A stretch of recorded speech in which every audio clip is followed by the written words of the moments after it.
Қой қайда? Бір тамса да соған тамсын деп тұяқ бір шеге қақса да иллахи ниет қылдым күнікейдің қалың малын өтемекке деп қағып, тапқан таянғанын тамызықтап төлей берді. Әйтеуір бере берген соң еңбекқой малынан құтылуға таяп еді. Ол есік көрсеттеп қыңқылдағалы қашан, әдейілеп адам жіберіп үзілді кесілді хабар алайын дейтін тұяқ қайбір көшпелі кісі. Тек өткен кеткеннен әлгі қыңылын қайталай береді. Шекер қойсын әрі, балам жас деп аяғына отырғызбай жүретін. Сөйтіп жүргенде тұяқтан әдейілеп елші келді. Кәдімгідей адам сияқтанып, амандасып, жөн жапсарын Құдай екендігін айтып отырды. Тұяқты кемсінген соң күнікей ожақтан келген қайындарынан да пәлендей қаймаға қоймайтын. Бұ жолы да кей қуатқа көк екенімді көр дегендей міз бақпай отырып алды. Тасаланатын көзінің соқыры, мұрнының пұшығы жоқ. Жоқ, барып отыра қоятын жау байлардікіндей оң жағында ағасының ақ отауы тұрма. Жасық адамша несіне бетін басып, жас балаша қайдан үй айналып жүрсін. Елші де пәлендей епті жігіт емес, екі ұрықты періп кетпелеу мінезі болушы еді. Отырсаң отыр, әкеңді танытайын деген немеге шешесі мен екеуі отырған жерде. Құдаларыңыз сәлем айтты, күйеу балаңыздың ішкен асы ас болар емес. Не қылса да ел жайлаудан қайтпай тұрып, мені бірдеңе қылсын дейді. Ендігісін өздеріңіз білесіз. Мен мойнымнан түсірдім деп тосыннан тосын қойып қалды. Күнікей түк естімегенсіп төмен қарап сұрланып, енесін жылдам шанша берді. Шекер көзінің астымен қызына бір қарап, құдаға бір қарап, азырақ кідіріп қалды. Соңғы кезде Шекер бұрынғысынан ойысып, икемге келейін деп еді, өйткені баласының жас еместігіне көзі жеткендей болды. Құлыпты өзі ашып, түнде өзі шығып жүрген жүрек жұтқан қыз қатқаны жас болсын ба? Қашадайынан ауызға ілінген, өзіне тартқан зор шөп бір күні жер соқтырмасын кім біледі? Сондықтан құданың сөзіне үндемей қоюдың жөнін таба алмай, бір есептен күнікей естісін деп, сәлем айтса енді несі бар? Жөні бар сөз, өз қызығымыздан өзіміз қашқанымен болама деп сипай салды. Есек дәмеле жауап берді. Соны айтқанда күнікейдің қабағы түсіп, томсырая қалды. Құдайдың бұйрығы, әйтеуір жат жұрттық боп жаралғансын, қимағанмен қайты екенді дегенде, күнікей ұшып түрегеліп, тарс-тұрс етіп шыға жөнелді. Қызының бұл қылығына Шекер о дегенде, ойбай-ау, мынанікі не деп өтірік мырс еткен болса да, артынан баласынып, жастығын, жабдығының сай еместігін, жоқшылығын айтып, өзі де қамығып, көзіне жас ірікті. Құдасы кеткесін Шекер қызына доң-айбат көрсетіп ұрысқан болды. Жеңілсің, баласың, есің жоқ деді. О несі екен? Кісінің көзінше тарс-тұрс етіп деді. Несі бар оның деп тұяқты мақта білтелеген болды. Бірақ оның бәрі тек шеше болған соң айтылған, қара судай кенеуі жоқ, бос сөз екен күнікей де ұқты, шешесі де сезді. Күнікей күйеуінің келуіне түк айтпады. Көңіл білдірмеді, бітеу жара болды да қойды. Күнікейдің үндемегенін апасы көнгенге жорды. Бір күні кешке таман байдікінен алған жамандаттың сүйек саяғын асып, орталарына қойып, жеп болған кезде, төрт көзі түгел отырғанда, Шекер құда кеулерінің келетінін естіртті. Өзгеден бұрын немене тығылып таяңдатып деп Жұматай түксиді. Онысы қарындасын қимағаны, тұяқтан қызғанғаны еді. Сен не білесің? Малын беріп бітіріп қойды. Оның жазығы не? Жайға қаратқанымыз жеткендей болды деп Шекер бастырмалатып тастады. Құлтума тоқпан жіліктің жуан басын мүжіп болып, кішкене басын өзіне қаратып алып еді. Жықпылындағы жылтан қараққа алтын тауып алғандай шұқшиып, апармай жатып аузы бүлк-бүлк етіп, істік пышағын тісіне шақырлатып сұғып қалып, жылтың еткізіп суырып алып жатыр еді. Жылтан қарақты құтты жеріне қондырып көңілі дауалаған соң, жаймен отырып, оған бір қой сою керек қой деп қоңқ етті. Қой соймай, бір түгілі екі қой соярсың. Бір қойды ауыл үйге берем, ырым істеймін. Бір қойды құдаларыңа қонағасыға бересің деп Шекер соқты. Ненің ырымы? Қой қайда деп Құлтума қоңқылдады. Қайда болсын, табасың. Екеуің бірдей сомадай боп отырып жалғыз қызымды қуартқаным ба? Деп Шекер қызының шашпауын көтерген болды. Ауыл деп, ауылды тойғыза аламыз ба? Жылқы сойып берсең де жұқ болмайды, деп Құлтума сіресті. О байқұстікі борыш қарыштан қашқандық қой. Құлтуманың тайталасқанына Шекердікі де ұстап кетті. Сенің не білгенің бар? Немене аузыңа келгенде күйсеп отырсың? Малға жігіт боп, мал тұрсын басыңда билік бар ма, шірік-ау? Сен Көксаудың қара табан құл емеспісің? 40 қарасы бар Дүймағамбеттікі де 15 сом, сен де 15 сом алым төледің. Бір ауыз ләмдеуге жырадың ба? Аузың кепердеу қара басып отыруын. Осындайда бір пысық жігіт боп қалатыны бар дейм өзінің. Ол пысықтығыңды Көксауға неғып көрсетпей жүрсің? Өлде маған. Қайта өз қызыңа өзім тоям дейтін кісі емеспісің? Ой, шірік, қайтейін сені, қайтейін. Әуелі сыбағалы көтеніңе ие бола алмай жаңылға жегізіп отырып, сен билік соққанда не қыласың? Саған неткен билік? Жүре бер қойныңды құрттап, қойыртпағыңды ұрттап. Сенде түйсік, сенде мынадай сана болса Күнекейден мал аяр ма едің? Жұрттың басынатына сенің қортықтығың ғой, әйтпесе Күнекейім қайбайдың қызынан кем? Сенде сүйек жоқ, намыс жоқ. Кісі емессің, білдің бе? Қысып отыр аузымды қыздырмай, деп Құлтуманы бір жола орнынан тұрғызғысыз қылды. Құлтуманың аузы мұрны маймылдың тұмсығындай қомпайып, сорайып, аңырайып ақмақ болды да қалды. Мына сияқты көк айыл кер ауыз қатынға неғып шыдап жүргеніне өзі де таң қалды. Ішінде бірдеңе түйіртпектеніп тұрғандай болса да, бірақ оны шетінен тарқатып, ашудың аузын ағытып, құтырын төгуге тілі түскірі жетпеді. Ол түйіртпек өңешімен үрлеп келіп, дәл жұтқын шағының түбіне тоқтағанда ернін сылп-сылп еткізіп, екі-үш тамсанып, кезеніп, отырып, осы елге неғып болыс болмай жүрсің, деді. Әдірім қал, тілінің ашысыны жаман шіріктің, деп Шекер тағы бір талай жерге барып тастады. Құлтума бұл жолы қомпайған тұмсығын жинастырып, сабасына түсіріп, пышағының майын бармақтарымен сыпырып жалап, тізесінің астына қойды да, Жұматайдың қолындағы шоқпытты шетінен тартып, икемсіз қара қайыс қолын үйкей берді. Таз Жұматай алғашқыда неменеге тығыл таяңдатып деп арындап қалса да, артынан әкесінің қойға саудаласып отырғанын естіп, бір қой жетпейді, той ырымын қылмай бола ма деп Шекермен қабаттасып бір-екі айтып қалды. Жұрт қызының күйеуі келгенде той қылушы еді деп, ода тыраштанбақ болғаны ғой. Шекердің Құлтуманы Құдай аманаты жосып тастауына Жұматайдың сөзі де қамшы болды. Жалғыз-ақ бұл сөзге Күнекей қатысқан жоқ. Шешесі шаптығып жатқанда қолын жуып, сүртініп, тысқа шығып кетті. Құлтума сыбағасын алып, жайланып, жантайып, бір борбайын көтеріп, тыр-тыр қасынып жатып, қой қайдан табылар екен деген ойға батты. Бұл ой Құлтумаға мемлекет мәселесін шешкеннен бір кейін соқпады. 600-700 қойды қысы-жазы өзі бағып, өзі қағып, суығына тоңып, ыстығына күйіп жүрсе де, өзінде бір қой болмау деген не деген сұмдық. Далада өзге қоймен шендескенде, алдындағы 10 қойды өз қойындай көріп, қайтар, қойым қосылады деп бақырушы еді. Бөтен қойға бір қой кетсе, өз қойынан жаман, бір қойым жоқ деп қотан қоймай іздеуші еді. Қойы аз қойшыларды, кетен басындай немеңді әр айда деп кемсітуші еді. Сол өз қойым жоқ деп жүрген қойдан бір қойға билігі келмейтінін жаңа білгендей болды. Мұны сірә бұрын ойласашы, япырай, бұл қалай? Байдың бір қойын сұраусыз сойып тастаса, ұрлап сойдың деп төбесінде әңгір таяқ ойнатып, басына қосақ көтіне тіркеумен төлетіп алады. Өзін көтке бір теуіп шығарып жібереді. Бір қой емес, пәлен 100 қойды оңалтамын, қасқырға жегізбеймін, ұрыға алдырмаймын, ұраға жықпаймын, шұғанаққа үйлентпеймін, бір қозысын далада қалдырмаймын, бір тоқтыны құрттатып өлтірмеймін деп Құлтума қанша шырақ болады. Екі көзі 4 болып қадағалап қарайды. Құлқын сәріден ымырт жабылғанша жалғыз өзі құла түзде сарылып, қоймен қой боп жүргені.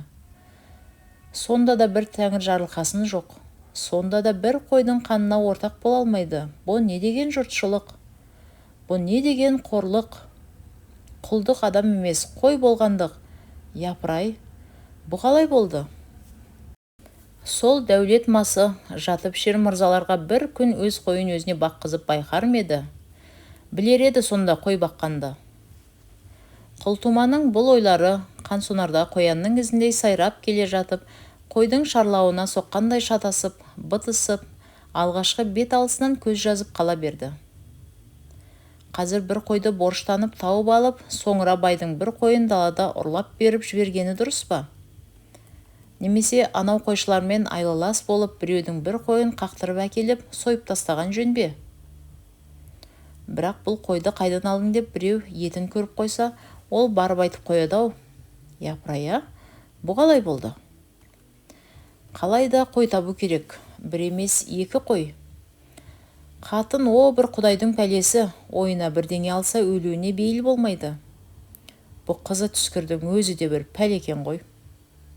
Жоқ жерде қой іздетіп, дәнеңе ойламай қойын бағып жүре бергенде бір ғанибет екен.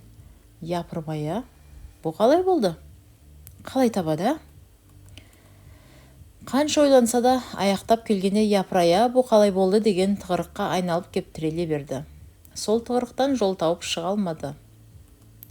Ал Жұматай қойды мәз ойлап басын қатырған жоқ.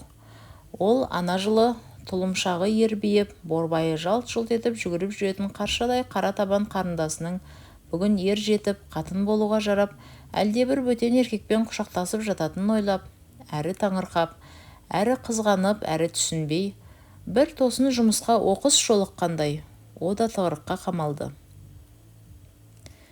Бірақ оның тығырығы Құлтуманыкіндей бұлтарысты болмады. Күнікейді ойлап отырып, соның өз басына қарай көшті. Тұяқ келеді, күйеу боп отырады. Әнеугі шәмшіге ұқсап, бұ да қашан оңаша үйде қыз құшақтар екен. Бұл қашан қалыңды ойнар екен. Мұның қалыңдығы да Күнікей секілді бүлдіршіндей қара торы қыз болар ма екен? Жоқ әлде Нысанбайдың жырық қара қызындай бір сұмпайға түскелер ме екен? Құрып қалсын. Құдай жырықты көрсетпесін. Шешесі әлгі сақаудың пішанын аузына алып жүруші еді. Ол әлі 7-8-де, қыз сияғы жоқ, бір пері. Өскенде қандай болар екен? О да Күнікейге ұқсап шашпау тап қыз болар ма екен? Жоқ, онда да танауынан қос бозы аты жыл тыңдап, бет аузы сауыс боп тұрар ма екен? Деген ойлардың аяғы кешегі өзінің Тұрсынға бір жүркеп ішек беріп, есіңе ала жүр дегенін соғып, соған қарай бару қалай жанасудың амалына шауып кетті. Сол ойдың үстінде мұрнын бір тартып, самайын бір қасып, байдікіне жұмысына қарай аяңдады. Шекер бір қыдыру шиыршық атып, қара табақты қазан түбіне қарай итере тастап, тері дастарханды сүйек саяғымен саудыратып, есіктен ыршыта қағып, ақ күшікті аяғымен бүйірден бір теуіп, қайта келіп, жүресінен талтайып қолын жуып отырып, шымшуырмен алдындағы отты көсеп жіберді. Оның бәрі үй үшін қыран шапқандай қылғаны, қырланғаны, ашуланғаны еді. Құлтуманың жамандығына, кедейлігіне, кемдігіне, жайда қабырғасы мұздай жабық боп сөйлейтін басы, ертең күйеу келгенде досқа күлкі, дұшпанға таба болам ба деп қауіптенгені, кейгені, күйзелгені, тарылғаны еді. Күйеуі сұлу шаштың ұрын келді, қисайып жаман тымақ қырын келді дегендей-ақ. Күнікейдің күйеуі бір күні кешке таман салша жетіп келді. Қасында 3-4 жолдасы бар. О да ауылға келмей анадай жерге түсіп, атын ұстап отырды. Не дегенмен күйеу аты бар ғой, тымағының төбесіне селт етіп үкіде қадап алыпты. Шауып келді алуға балалар да жүгірісті. Қараша үйдің қыз қырқындары да барып, қастерлеген боп ертіп әкеліп, алтын босағасын аттатты. Көк алашытпен тысталған қоңыр елтірі тымағын көзіне түсіре киіп, танауы кер жиып, о да келіп, ақ шымылдықтың ішіне кірді. Өз әлінше Шекер де үйінің ішін мырсындай қылып қойыпты. Атасы өлсе атамайтын жалғыз қарала сырмағын төрінің алдына төсепті. Ноқталы кебісін, тот әбдіре, шал жақ, ауыз сандығын, шоқпыт төсегін, тон-тон жүн жұрқаларын текшелеп жинап, ескі алашамен бүркеген болыпты. Бұрын жадағай жайдақ жататын қазан аяқ жаққа шыпта құрыпты. Жалғыз-ақ отбасында тұратын қара құман жылжып барып босағадан орын алыпты. Әттең қолдың қысқалығы, әйтпесе шекер кісіге кеудесін бастырғандай әйел ме? Құлтыма екі қойды қайдан табарын білмей күшеніп, басы қатып жүргенде, шекер қойды да өзі жайғастырып қойып еді. Бір қойды Жұматайдың ақысына сындырып байдікінен алмақ болып еді. Байдың бір әдеті, күні толмай малшыға ақы бермеуші еді. Бұл жолы шекер өзі барып, құда күйеу келетінін айтып, қара бәйбішеге талақша жабысқан соң мейірімі түсіп еді. Енді бір қойды Мақатайдан алды. Оның 40-50 қойы бар ғой.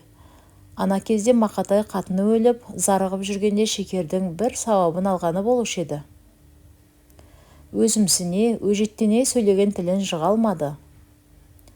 Жұмсақ адамды билей сөйлесең ырқыңа көне кететін бір әдеті бар ғой. Монды бастау, мосқалдау үш құда шекердің қақ төрінде малдасын құрып, қорыздана қапты. Ауыздарына тас салған адамша үндемей, өздерінше сыпайы болғаны ғой. Оларды түртіп әңгіме қозғап отырған Құлтума қайбір шешен кісі. Мал жандарыңыз аманбадан кейін сөзі таусылып, қолы ышқырға таман сырғып, сипаңдап, жантаюға айналған соң, шекер арт жағынан бірдеңе алып жатып, сен ненің көркіңе отырсың? Барып малыңды сой, деді. Өзі кетудің себебін таба алмай отырған Құлтума бір мекіреніп орнынан тұрып, бүкшеңдеп жөнелді. Жұматайдың бар түзелгені, жаздай ілмеген жаман шоқайын аяғына киіп алып, бір кіріп, бір шығып балаларға жолдан былай дей береді. Күйеудің қасында 3 қыз, 3-4 қыз сымақ, 2 қатын отыр. Жоғары жағындағы жастау жолдас, не өнері барын қайдам, тымағының бір құлағын ішіне, насыбайын еріне жымырып алып, керегеге шырт-шырт түкіре береді. Оның ар жағында төрдегі құдаларға таяу кім отыр? Әлгі осы ауылда жүре беретін кім бар еді ғой? Ат аузыма түспей тұрғанын қараш. Осы үйге құдам деп келе беруші еді ғой. Байман. О да құда ғой. Күйеуге жолдас боп келген екен ғой. Ол енді бұл ауылмен де ашына келетін жөні бар ғой. Онсыз думан бола ма? Бірталай қолы бос бозбалалар Құлтуманың жаман үйіне лық толып, қалай болса солай ығы-жығы отырысып, шеттегі құданы қолға ала бастады. Әңгімелерінің түрі мынау сияқты еді. Пай, өзде саңғырап тұр екен. Аумаған күніне бақпастың адыры. Анау жотамен қоянды қуар ма еді? Үңгірін қайтесің? Ат матыңмен сиып бетпейсің бе? Өзін таза күбі қылса қайтер еді? Қысты күні суымыз тасымал болушы еді деген біздің қолымыз екен. Неше шелек су сияр екен? Шамалап айтайын ба? Шамалағанда өзінің ызботы мол жатырау, 40 шелегің түк болмас. Мен де ойлап отыр едім, шамаң шамақ екен. Уай, өзі қобыз болса қандай сөйлеп тұрар еді? Оған деген байдың өзі қағып көрсе қайтер еді өзін? Дәуде болса күңгіреп тұрған шығарау. Ұрымтал отырсың ғой, қақшы өзің, дегенде қу жігіт абайсыз отырған шетке құданы тұмсыққа шертіп қалды. Құда селк етіп тұмсығына шап берді, жұрт ду күлді. Манадан бері сөз қып отырғандары шеткі құданың мұрны еді. Мұрын болғанда тым абайсыз, мұрын деуге де келмейтін, қоңқиған үңіреген бір тұмсық еді. Еріккен жігіттердің адырға, күбіге, қобызға теңейтіні де жөні бар еді. Құда, жындымысың деп тұмсығын сипалап түсін суытайын деп еді. Жүндімін, сен тақырмысың деп тағы біріне бір қағып кетті. Көргенде ауылдың жігіттерсіңдер, ұят емес пе дегенде кейбірі. Қой түймеңдер байғұсқа деп кейбірі одан жаман өшігіп. Әкете алар ма еді? Бас тігемін әпкетеді. Не тігесің? Шақшамды тігемін. Әкете алмайды, әкетеді. Шын айтасың ба? Шын айтам деген кезде әкете алмайды деп отырған жігіт әлгі тұмсықтан та қапсыра ұстай алды. Тұмсық иесі жұлқып қолын қағып жіберді.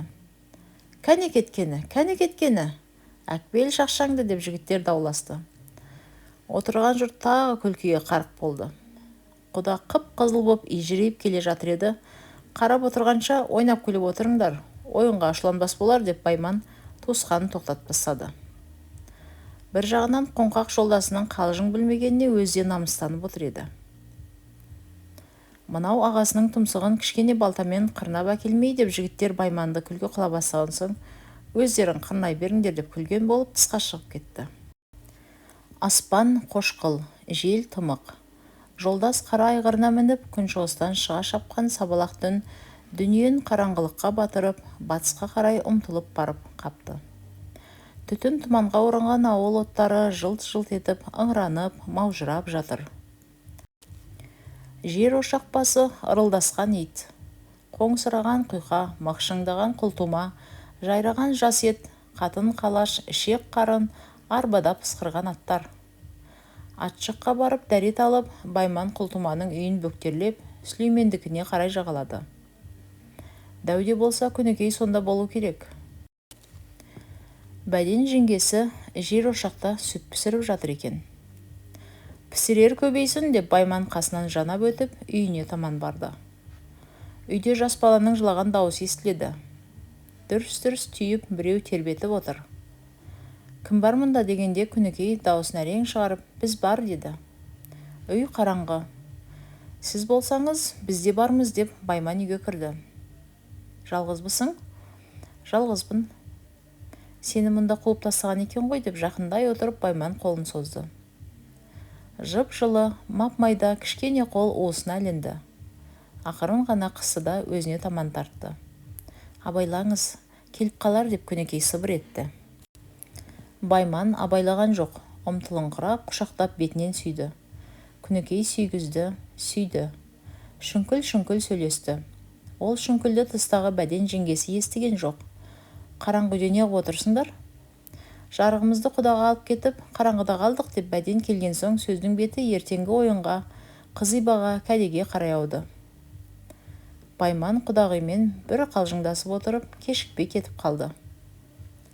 Ертеңінде бір қой сойылып, той-томалақтың ырымы істелді. Қызибасын бір қараша үй алып, қыз ойнақ қылды. Өз шамасынша жиналған қыз бозбала ойнаған, өлең айтқан болысып, ауыл жігіттері орамал, шаршы ырымдарын алысып тарасты. Қол ұстауға асығып Күнікейді қатындар алып қайтты. Шымылдық ішінде тұяқ күйе отыр, сүмірейіп, шашпауын сылдыратып, Күнікейді қасына кеп отырғызып, қыз қатындар қамалағанда тұяқ қысылып, терлеп кетті. Осы баққа шынымен жеткенім бе? Осы құрмет шын менікіме дегендей өзіне өзі сенбеді. Басын шапанмен тұмшалап алып Күнікей қатындардың ырқына көне берді. Тұяқтың қолын ұстатуға бір қатын қолын созып еді, алақанына апарып сүйкестірді. Тұяқ шірікте оңдап ұстауды білмеді, тегізе салып тартып алды. Тұяқтың пышақ біз балға жауыр қылған түрпідей алақанымен шашын сипатқызды. Апасы Күнікейді бұлқынар, жұлқынып балалық қылар көнбесте бойлап жүруші еді. Оның бірде-бірі болған жоқ. Әнеугіден бері айналып, толғанып, бата бұзған бар қадар таппайды. Атанаңның қарғысына ұшыраған қыз оңбайды. Не де болса талайыңнан көр. Құдайдың нені жарылқап, неден қарғарын қайдан білдің, деген сияқты сөздерді құлағына құйып отыратыны босқа кеткен жоқ екен. Қарағым, есі бар ғой деп ойлады. Әйтсе де ішінен қызғанған іспетті. Қысылған іспетті, ұялған іспетті бірдеңені сезгендей болды. Онысы баяған ғой. Бір күндерде өзімен ондай болған тұяқтың енді қызымен мұндай болғалы отырғанын жеме-жемге таянғанда әзер арсыз болса да бір ойлатпай қойсын ба? Кім біледі? Әлде Күнікейдің де көпке дейін тұяққа беттемей жүрген бір себебі сол шығар. Қалайда арсыздыққа адамнан өтер жан иесі жоқ қой. Ар да тозады екен, тұрмыс тоздырады екен. Шекердің ары да ожағына келгенде құлтуманың 40 жылғы шалбарындай тозығы жеткен. Үлдіреп, ыдырап, жамауға келмей кеткен ар еді. Бұл жолы да тек бетіне әнтек қызғыл пайда болған болмаса, жүрегін қопара қозғай алмады. Қатындар төсекті салды, қызды күйеудің қолына берді, шамды сөндірді, шықты, есікті жапты. Тұяқ шешінді, қатындар шешіндіріп кеткен ғой, көрпені жамылды, жатты. Күнікей аяқ жағында отыр, шешінбейді. қозғалмайды. Қалай дегенмен болашақ қатын ғой. Қатын өзі шешініп, байының қойнына кіріп жату керек қой деген ой сүресімен малданып, еркек басымен әйелге жалынуды ар көргенсіп, тұяқ біраз жатып еді. Күнікейдің шешінерлік қалпы сезілмейді. Өзі отыр ма? Кетіп қалды ма деп аяғымен түртіп еді, отыр екен. Бір ауыз сөз айтпай жатып, аяғымен түрткені Күнікейді жиренген, үстіне жирентті. Күнікейдің қозғалмасын білген соң тұяқ: «Неге отырсың? Жатсайшы» деп күбірлеп еді, жан қатпады. Содан кейіп тұяқ қалыңдықты әлде күйеуі шешіндіретіні болар ма деген ойға түсті. Қалыңдық ойнаған кісілерден сұрапты алмаған екем деп өкінді. Сұрасам қайтер еді деген бір ойда болғаны рас еді. Бірақ мазақ болармын деп сұрамап еді. Не дегенмен бұл әлі бет ашылмаған қыз ғой деген ой сап ете түскенде басын көтеріп қолын жіберді. Шапанынан тартып еді, қатып қалғандай илікпеді. Мұнымда жарамайды екен деп ойлап қолынан ұстағалы сипалап еді, қолын итеріп тастады. Бұда өрескел болған екен деп мойнынан құшақтауға ыңғайланып еді, басы екі тізесінің арасына кіріп домаланып қалды. Шапанын алайын деп еді, тістесіп айырылмады. «Өй, мұның не? Баламысың? Сөйтем екен» деп өз білген көр жерін айтып байқап еді, Күнікейден қайран болмады.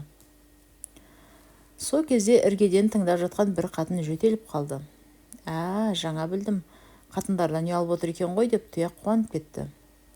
Үндемей біраз жатамын, қатындар кетсін деп орнына қайта жатып, көрпесін жамылып, тындырған немеше бір күрсініп қойды. Қатындар аздан кейін тұрып кеткендей болды. Қалғаны болса тағы кетсін деп тағы біраз жатты. Сол кезде шақырлап есік ашылды. Қатын иттердің біреу ме? Жоқ әлде өзіміздің жолдастар ма? Бір түнге қуығы жарылып барам екен. Дәуде болса Шелекбай ғой. Қуығының майы кеткен бір ит ол. Қайдан ерттім соны деп зығырланды. Есік жабылып, аз уақыт өткен соң басын көтеріп сипаласа Күнікей жоқ. Үйдің ішін олай бір, бұлай бір шар құрып іздеді. Күнікей ұшты күйлі жоқ. Тұяқ тамсанып, таңдайын қағып, боғын пышақтап іздей тұрсын, біз Күнікейдің ізіне түсейік. Тұяқ ойлағандай Күнікей іргедегі қатындардың кетуін күтіп отыр еді. Бірақ тұяқ ойынан Күнікей ойының азырақ айырмасы болды. Қатындар кеткенде Күнікей тұяқтың қойнына қарай емес, есікке қарай бет алды. Әлгі шығып кеткен сол еді. Күнікей шықса, үрген иттен басқа ың-жың жоқ. Түн түнеріп, таң қараңғысы басқан екен. Күнікей үйдің о жақ бұ жағына барлап қарады да, ептеп басып, есік алдындағы өзекке қарай жүре берді. Өзекке жеткенде қараң етіп алдынан біреу түрегелді. Алқынған, аңсаған көкірек қарс ұмтылып, «Жеттің бе жаным» деп құшағын жайғанда, «Жеттім ау қалқам» деп құшағына кіре кетті. «Серт пе? Серт. Жүріндеше бұлайрақ» деп Күнікейді шапанына тығып, қолтығына қысып алып кетті. Әнеу күнгіден бері Күнікейдің күткені, көнгендегі осы серт, осы үміт еді. Кешегі түндегі Сүлеймендікіндегі шүңкіл де сол серттің қайрауы еді. Қыбырттаған жаман-жұман боз баланың да, қиқаңдаған кей қуат тұяқтың да аузын аппақ қылып, қараңғы түнде қапысын тауып, албырт Күнікей асыл қазынасымен ер жігіттің қолына тиді. Мәтінді оқыған Жұлдыз Алиева.